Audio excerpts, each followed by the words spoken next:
રામદેવ રામાયણ દ્વારકાના દેવળે ત્રિલોકી તારણહાર રામ રમાપતિ રામદેવ જય જય કૃષ્ણ મુરાર ઓમ રામદેવ રક્ષા કરો હરો સંકટ સંતાપ સુખ કરતા સમર્થ ધણી જપો નિરંતર જાપ જપો નિરંતર જાપ। શ્રી રામદેવજીની જાન રણુજાના દરબારે આવીને ઊભી છે। લાસા સગુણા રામદેવજીને ભોખવા આવ્યા તે જોઈ રામદેવજીએ પૂછ્યું, સગુણાબેન કેમ નથી આવ્યા?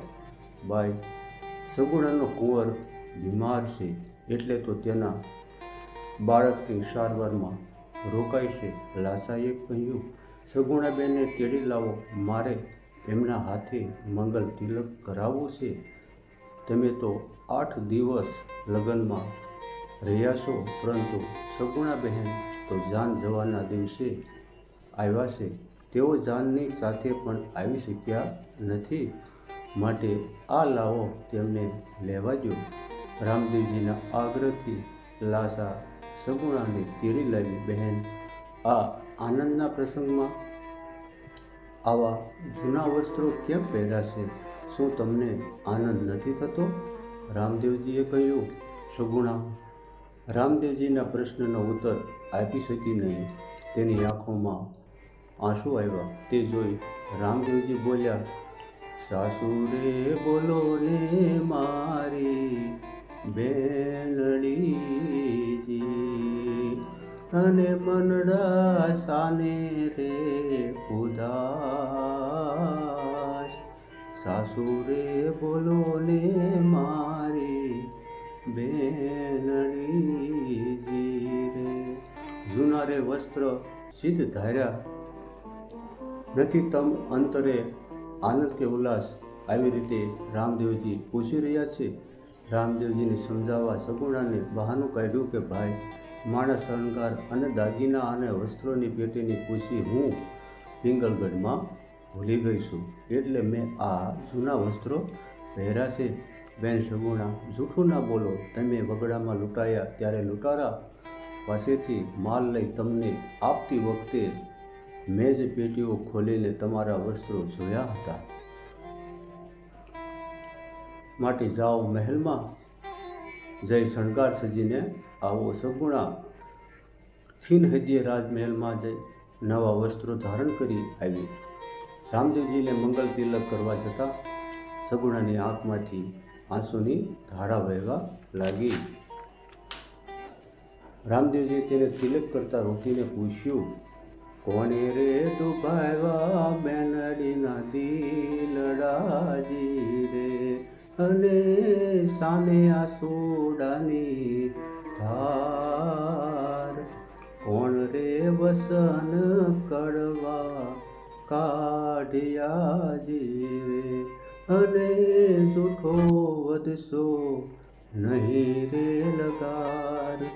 કોણે રે દુભાવ્યા બેનડીના દિલડાજી રે? સગુણા જવાબ આપતા ચોધાર આંસુડા રડી પડ્યા। ખરી વાત કહેતા તેમનો જીવ ચાલતો નથી, પરંતુ ભાઈ કોઈ રીતે માને તેમ ન હતા, તેથી તે રુદન કરતા બોલ્યા, ગઢ રે પિંગળ કેરા પાદરે જી રે, અને સાંભરે સાસુજીના વેણ। આજ સૂરજ મારો હાથમો જી રે, અને સાસા પડ્યા એના કેણ। ગઢ રે પિંગલ કેરા પાદરે જી રે। બેન, તારી આંસુના કહેરને સાંભળીશ નહીં, હું તેને સમજાવીશ, મૂંઝાઈશ નહીં બેન। અરે આ પણ ભાણિયો કેમ નથી આવ્યો? રામદેવે પૂછ્યું। ભાઈ, તે સૂઈ રહ્યો છે, તેની તબિયત સારી નથી। લાસા, જા લઈને આવ, ભાણિયાને તેડી લાવ, એ પણ મારી સાથે આ વરની વેલમાં બેસી ગામમાં આવશે। અને એને પણ આનંદ થશે. રામદેવજીએ લાસાને આજ્ઞા કરી, ભાઈ મહેલમાં તેને મંગલ તિલક કરી લેવા દો. ભાણિયો ભર નિંદ્રામાં સૂતો છે અને સૂઈ રહેવા દો. ના બેન, ભાણા વિના હું તિલક નહીં કરવા દઉં. તારા કહેવામાં મને કંઈક શંકા પડે છે. તો ઉદાસ છે એનું કારણ પણ મને સમજાતું નથી. સગુણાનું હૈયું હાથ નરદે ધ્રુસકે ધ્રુસકે રડી બોલી, ભાણેજે લીધી રે આ ભવની નિંદરાજી રે, એને તેડાય આવ્યા માઝમ રાત, હિરલો ગુમાવ્યો મેં તો હાથથી રે, અને મારું માણેક મેલું થાય. ભાણેજે લીધી રે ભવની નિંદરાજી રે. બેન, સિદ્ધ પિતા અને સતી માતાની પુત્રી હોવા છતાં તને આવી શંકા કેમ થઈ? ભાણેજ તો ભર નિંદ્રામાં સૂતો છે.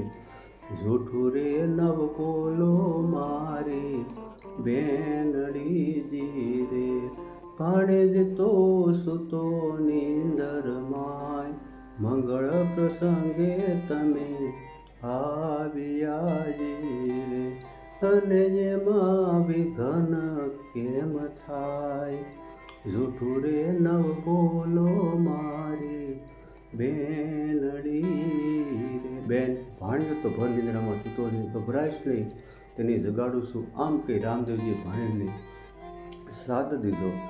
ઉઠો રે ઉઠો લાડીલા ભાણેજડાજી રે, એ ભાઈ તમે ત્યાગો ને નિંદ્રા, આવો તમે મામા પાસે દોડતાજી રે, અને સૌના દિલડા હરખાય. ઉઠો રે ઉઠો લાડીલા ભાણેજડાજી રે. શ્રી રામદેવજીને સાદ મૃત્યુ પામેલા ભાણેજે સાંભળ્યું કે આંખો ઉગાડી આળસ મરડી બેઠો થયો. રામદેવજી પાસે દોડી જવા તૈયાર થયો.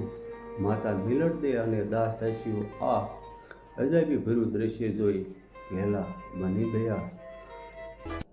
પગમાં ઝાંઝર રૂમ ઝૂમ વાગે, અને હસતો દોડ્યો જાય રે, પગમાં ઝાંઝર રૂમ ઝૂમ વાગે, મામા મામા કહેતો ભાણેજ આવ્યો, લાગ્યો પીરજીને પાય રે, પગમાં ઝાંઝર ઝુમરૂમ વાગે, ખોટા હીરાને ખરો કર્યો હિંદવેથી રે, પરગટ પરસો જણાય રે, પગમાં ઝાંઝર રૂમ વાગે, કેશવ આવ્યા દ્વારામતીથી, રણુજામાં રણ સોળરાય, પગમાં ઝાંઝર રૂમ વાગે,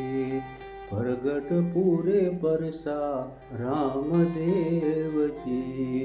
પીર થઈને રણુજા પૂજાય રે, પગમાં ઝાંઝર રૂમ વાગે, બેન સગુણા ઉતારે આરતી રે, હરે હરખ ના સમાય, ગામ રણુજા ઉજવે સર્વા, રામદેવ પીરનો આવો વિવાહ રે, પગમાં ઝાંઝર રૂમ વાગે.